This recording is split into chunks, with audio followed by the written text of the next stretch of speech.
তারপরে আমার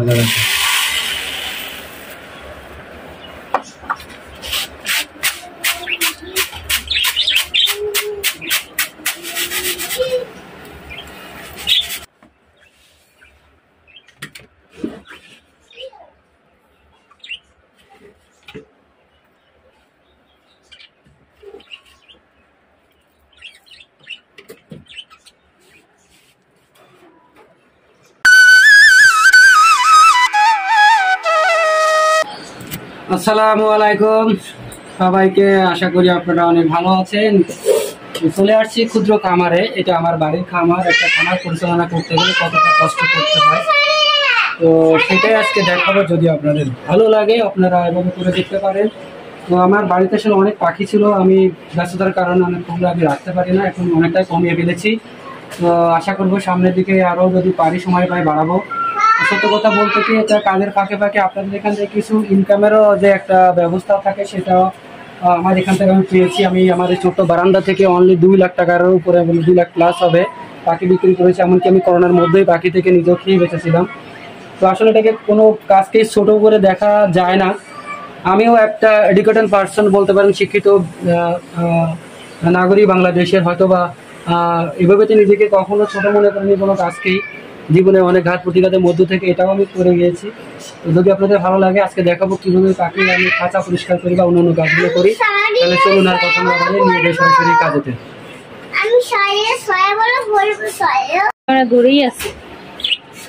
দেখেন আসলে কি, আপনারা যদি পাখি পেলে এভাবে রেখে দেন কিন্তু কখনোই তাহলে কিন্তু আপনার খামারকে ওইভাবে আপনি সামনের দিকে আগে নিতে পারবেন না। সবসময় খেয়াল রাখা লাগে, যখন কোনো খাঁচাতে বাচ্চা হয়ে যায় দেখবেন এরকম করে অনেক কিন্তু ময়লা হয়ে যায়, সেগুলো কিন্তু পাখির পায়খানা, এটা কিন্তু পরিষ্কার করে দেওয়া লাগে। তা না হলে হাঁড়ি ভরে যায়, তাদের থাকতে অসুবিধা হয়।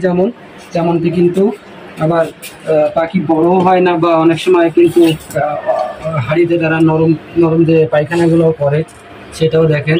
এই দেখেন একটা যেটা বলতেছিলাম, পুরা কি হয়েছে, একেবারে ওর মাথা কিন্তু ওর পায়খানা গুঁতে লেগে গিয়েছে। তো আপনারা খেয়াল রাখবেন। দেখেন এটা যদি এরকম না পরিষ্কার করেন তাহলে কিন্তু আসলে একটা ক্ষতির সম্মুখীন করে দেবে। আপনার খামার কিন্তু এরকম করে রাখাবেন না। দেখেন আমার এখানে কিন্তু কয়টা বাচ্চা, 1 2 3 4 5টা বাচ্চা এটা হয়েছে।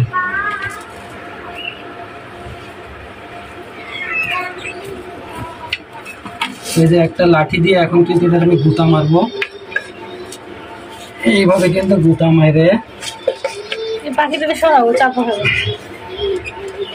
একটু সাবধানের সাথে আপনারা করবেন। অনেক সময় কিন্তু অনেক গুঁতা মারলে হাড়ি পিছন দিয়ে এই যে পিছনের পাটটা কিন্তু খুলে পড়ে যায়, পিছনের পাটটা খুলে পড়ে যায়।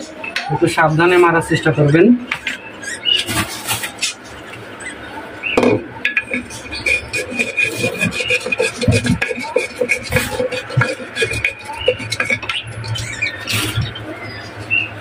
দেখেন ব্যাস হয়ে গেল। দেখছেন পাখি বাচ্চাগুলো আবার ঠিক এইভাবে রেখে দিতে হবে। তো এরকম কিন্তু আপনার যখন একটু বেশি বাচ্চা টাচ্চা হয় তখন একটু বেশি খেয়াল রাখতে হয়।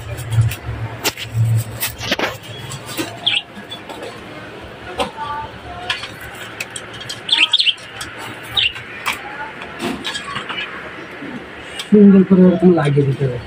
দেখেন যে হাড়ির মুখটা কিন্তু বরাবর লাগাই দিতে হয়, কারণ এটা না দিলে ওই পাখি কি করে, ওরা ওখানে কাজের উপরে বসে থাকে।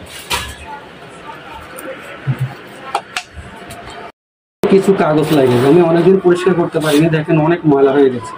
তো এইগুলো আমি কি করব, আবার নতুন করে সেট করতেছি এগুলো পরিষ্কার করে।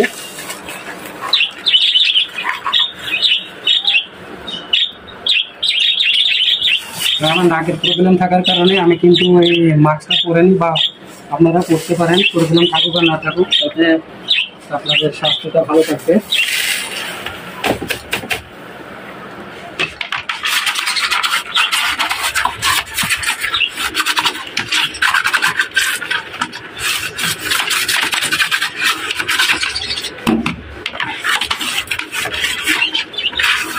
অনেকক্ষণ ধরে এখন একটু কাটি কেটে দরকার দেখাচ্ছ, তাই? হ্যাঁ একটা ডিটেলসে দেখাও, মানে একটু দাও ধরো দাও ধরছি, চালানোই আছে ক্যামেরা। কাগজগুলো কিন্তু আমরা ঠিক আমি আবার দিয়ে দিচ্ছি। এটা দিলে কি হয়, তাহলে কিন্তু এই যে আপনার সেটা ফেলে দিলে নতুন করে এটা ধোয়া লাগে না আবার। ব্যাস, সুন্দর করে আবার আপনি এইভাবে দিয়ে দিন।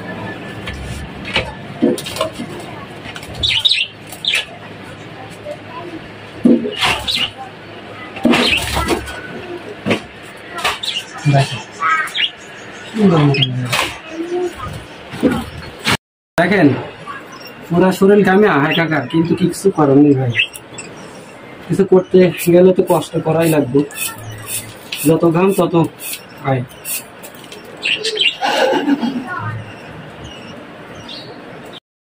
আছে দেখেন দেখেন দেখেন ভাই, এটা তুলে দেখেন কি পরিমাণ পোকা হয়ে গেছে। একটু দেরি করলে পোকার পোকা, দেখছেন আপনারা, দেখেন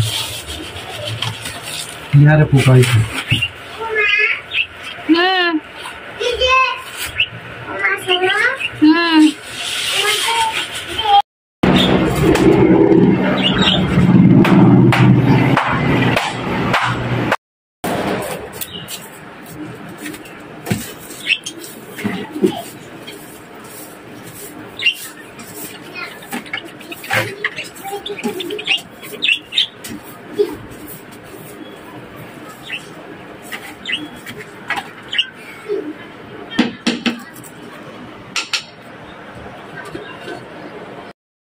দেবা ডাক দিও।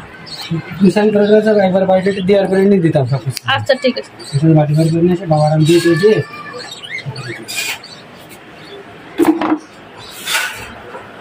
দেখেন বাটিগুলো কত ময়লা হচ্ছে, এগুলো কিন্তু জল লাগবে।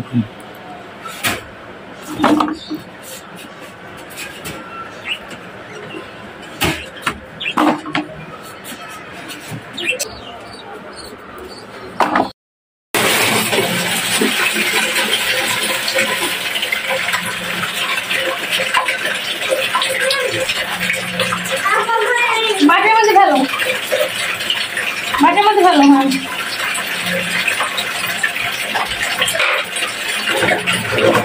একটা বাটি ধুয়ে দেখাও।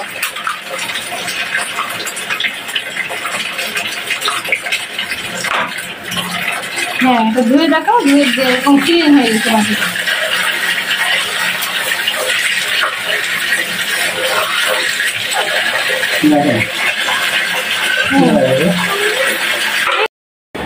সবকিছু এভরিথিং ইজ লাভলি, মোটামুটি পরিষ্কার পরিচ্ছন্ন করে ফেলছি। এখন পরিষ্কার পানিও দিয়ে দিচ্ছি, জল বা পানি দিয়ে বলবেন না কেন, আপনারা এভাবে দিতে পারবেন। তো আপনাকে পাখিগুলো অনেক ভালো থাকবে, রান্নাকে বেশি বেশি দোয়া করবো আর পকেট ভরে টাকা দিব। প্রত্যেকটা খাতা কিন্তু আমি পরিষ্কার করে একেবারে কি বলা যায় ফুল সজ্জা বিছানার মতন করে ফেলছি। আপনারা যদি কোনো বাড়ি পাখি পালন কীভাবে করেন জানি না, আমি এভাবে করি। আমার পদ্ধতিটা আপনাদের মাঝে দিলাম, যদি আপনাদের আমার পদ্ধতিটা ভালো লাগে তো করতে পারেন। আর পাশাপাশি আমাকে একটু উৎসাহ করে দিবেন, লাইক করেন, আর পারলে বেশি বেশি করে একটু আপনারা শেয়ার দিন, আপনারা দেখে যেন উপকৃত হতে পারে। ঠিক আছে, সব কিছু ছিল আজকে আমার এই পাখি খামার থেকে। প্রচণ্ড কষ্ট হয়েছে গরমের মধ্যে, তো এই ঘাম নিয়ে আজকে বাড়ি যাচ্ছি। আশা করবো যদি আপনারা দেখে উপকৃত হন তো ভালো লাগবে। সবাই ভালো থাকুন, সুস্থ থাকুন, দেখা যায় আপনাদের সাথে।